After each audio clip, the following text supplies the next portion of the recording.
Hello students. तो P block elements में आज हम बात कर रहे थे ग्रुप 15 एलिमेंट्स की, जो ग्रुप 15 है। तो इससे रिलेटेड जो कंपाउंड्स हैं उनकी आज हम बात करेंगे। तो ग्रुप 15 में आपको पता है नाइट्रोजन है, फास्फोरस है, आर्सेनिक है, एंटीमनी है और बिस्मथ है। तो सबसे पहले हम बात करेंगे जो नाइट्रोजन से रिलेटेड, नाइट्रोजन से जो कंपाउंड फॉर्म हुआ है, वो फर्स्ट कंपाउंड जिसकी हम स्टडी करेंगे वो है डाई नाइट्रोजन। डाई नाइट्रोजन, और इसका फार्मूला आपको पता है N2 होता है। तो नाइट्रोजन गैस क्या है, हमारे एटमॉस्फेयर में मिलती है। अब आपको नाइट्रोजन कुछ अलग तरीके से तो दिखाई देगी नहीं, तो आप खुद बता सकते हो इसकी प्रॉपर्टी के बारे में कि नाइट्रोजन गैस कैसी गैस है, आपकी कलरलेस गैस है। क्योंकि अगर कलर होता तो आपको दिखाई देता, क्योंकि ये भी एटमॉस्फेयर में प्रेजेंट होती है। देखो, कोई टेस्ट नहीं होता है जितनी भी गैसेस हैं, तो ये टेस्टलेस है, ऑर्डरलेस है। और सबसे इम्पोर्टेंट बात, देखो एटमॉस्फेयर में प्रेजेंट है, आपको जो है कोई प्रॉब्लम तो है नहीं उससे। तो ये कैसी गैस है, आपकी नॉन टॉक्सिक गैस है।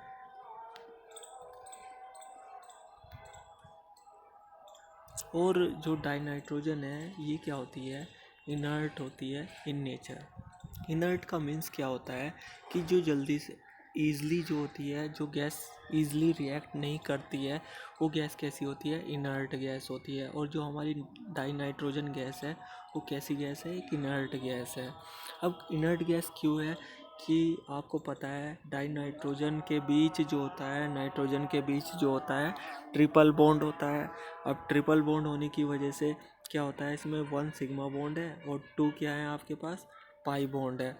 तो क्या होता है, अब 3 बॉन्ड्स हैं इसमें डाइनाइट्रोजन में। तो ब्रेक करने के लिए अगर किसी से ये रिएक्ट करेगा तो ये बॉन्ड ब्रेक होंगे, और इन बॉन्ड्स को जो है ब्रेक होने के लिए क्या होगी, ज़्यादा एनर्जी की रिक्वायरमेंट होगी। इसलिए ये ईज़िली जो होते हैं रिएक्ट नहीं करते हैं, हमें रिक्वायरमेंट होती है हाई टेम्परेचर की।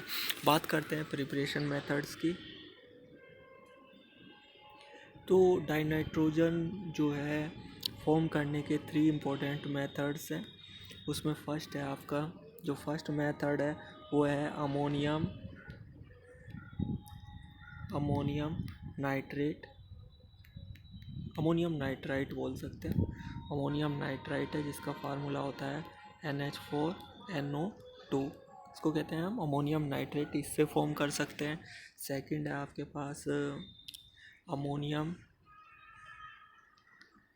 डाइक्रोमेट।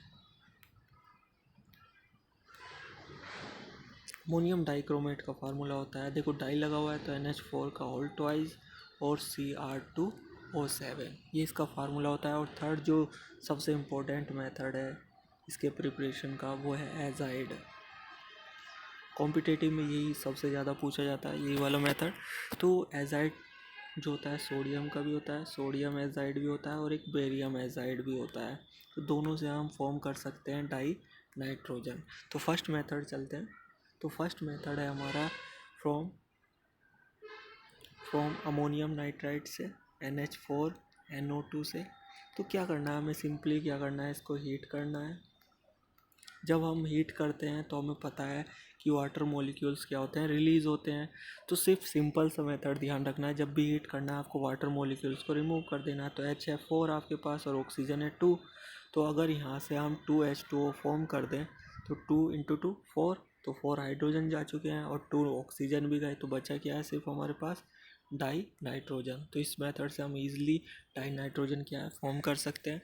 सेकंड मेथड है हमारे पास फ्रॉम अमोनियम क्रोमेट।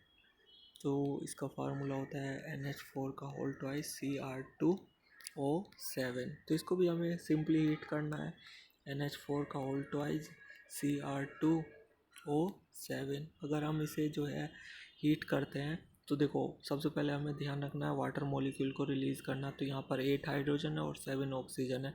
तो सबसे पहले हम 4H2O रिलीज़ कर देंगे। 4 इंटू 2 8 पूरे चले गए, और O भी 4, तो 3 O बचे हुए हैं। तो साथ में क्या बन जाएगा, Cr2O3 फॉर्म हो जाएगा। और अब बचा क्या है, सिर्फ डाई नाइट्रोजन, और डाई नाइट्रोजन हमारा फॉर्म हो जाएगा ईजिली।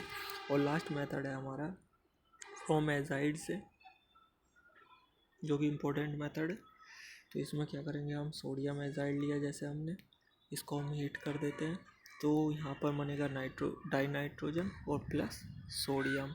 ऐसे ही बेरियम नाइट्राइड को करेंगे, बेरियम एजाइड को करेंगे, हीट करते हैं तो यहाँ पर डाइनाइट्रोजन प्लस बेरियम बन जाएगा।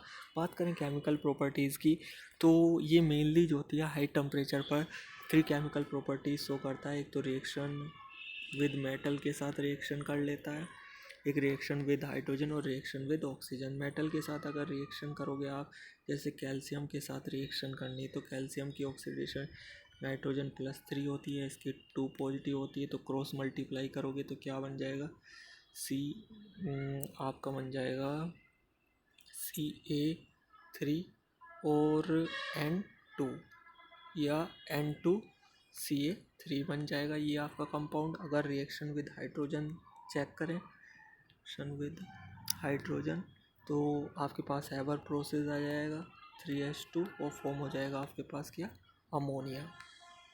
तो ये कर सकते हैं। अगर बात करें हम रिएक्शन विद ऑक्सीजन के साथ, अगर ऑक्सीजन के साथ हम रिएक्ट कराते हैं तो क्या फॉर्म हो सकता है, डाइनाइट्रोजन है प्लस O2 के साथ रिएक्ट कर रहे हैं, तो एक तो सिंपली नाइट्रिक ऑक्साइड बन जाएगा, और इसे भी ये जो होता है कलरलेस होता है।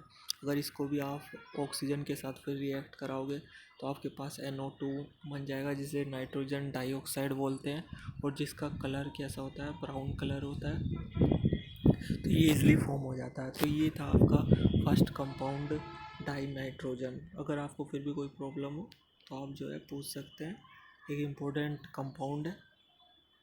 और नेक्स्ट जो कंपाउंड है वो अमोनिया है, और अमोनिया में जो है हम डाइनाइट्रोजन की हेल्प लेते हैं उसे फॉर्म करने के लिए। तो अगर आपको कोई भी प्रॉब्लम है तो आप जो है पूछ सकते हैं।